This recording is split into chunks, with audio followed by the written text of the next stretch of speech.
Kantiibaan bulchiinsa magaalaa Dirree Dhawaa gaafii abbummaa lafaa saboota lama jidduutti gaafatamteef deebisaa laateeti jira. Dhiyeenya dhagaa bu'uuraa galma jiddugala heera isaa kan saba Somaalee magaalaa Dirree Dhawaatti ijaaruuf heera isaa yookaan heera Iiseen dhaabbata barnoota saayinsii fi aadaa mootummoota gamtoomanii yuuniskootti beeksisuudhaaf waltajjiin sirna galateeffannaa amajjii 25 bara 2025 bakka qondaaltonni mootummaa akkasumas hooggantoonni bulchiinsa magaalaa Dirree Dhawaa jiranitti magaalaan Dirree jiddugala aadaa fi heera saba Somaalee akka taatuu fi magaalattiin magaalaa saba Somaalee seeraan akka taatu manguddoonni Somaalee gaafachuu fi weebsaayitiin bulchiinsa magaalattii seenaa dogoggoraatii fi sobaa maxxansuudhaan qeeqaa fi komii kaafame ilaalchisee kantiibaan bulchiinsa Dirree Dhawaa obbo Kadir Juwaar walgahii ariifachiisaa bulchiinsa magaalattii yaamuudhaan wayita deebisaa gaafilee gaafatamaniif deebisu magaalaan Dirree Dhawaa seenaa fi seeraan taneenyuti gaafii jettuuf kantiibaan Dirree Dhawaan magaalaa sabaa fi sablammoota Itoophiyaa jaalalaa fi tokkummaan keessa jiraatanii dhagaan bu'uuraa galma jiddugala heera Iisee kaa'uun maaliif barbaachise gaafii jettuuf ammoo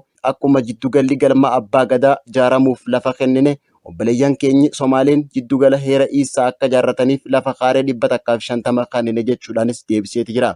Dirree Dhawaaf maaliif gurgurattan gaafii jettuuf Dirree Dhawaan shunkurtii yookaan dinnichaa miti ka gurgurannu Dirree Dhawaa gurguruus hin dandeenyu ammoo namoonni akkanumaan olola sobaan irratti oofanii fi gurra hin kenninu hojiirra jirra jeedalloon iyyitus waraabessi gamaa gamanaayyuusullee leenci hojii isaarraa taakkuu takka if duuba hin deebi'u jechuudhaanis namoota isa qeeqan qeequudhaan waa'ee seenaa dogoggoraa weebsaayitiin bulchiinsa magaalattii maxxanse ilaalchisee obbo Kadir Juwaar deebisaa osoo hin kennin bira dabreeti jira.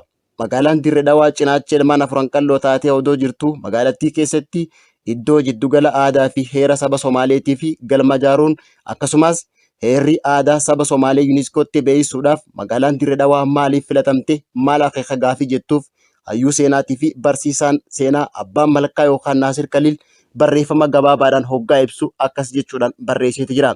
Heerri Iisee yuuniskootti yoo galmaa'e duraan akka odaa bultumitti yookaan akka odaa nabeetti akka odaalee biraatti Dirree Dhawaan teessoo yookaan gulantaa heeraa kan heera Iisee hin turre. Maaliif Dirree Dhawaan fiduun barbaachise? Lammaffaa heerri gulantaa qaba. Gulantaan heeraa caa'aadha. Dirree Dhawaan yoomiyas caa heera Iisaa taate siidaan Dirree Dhawaatti dhaabbataaf.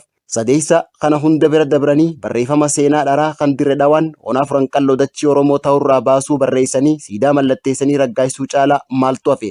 Hangamta akka Oromoo yoo dhiibame isin biratti dhiibbaa guddaa jettanii amantan.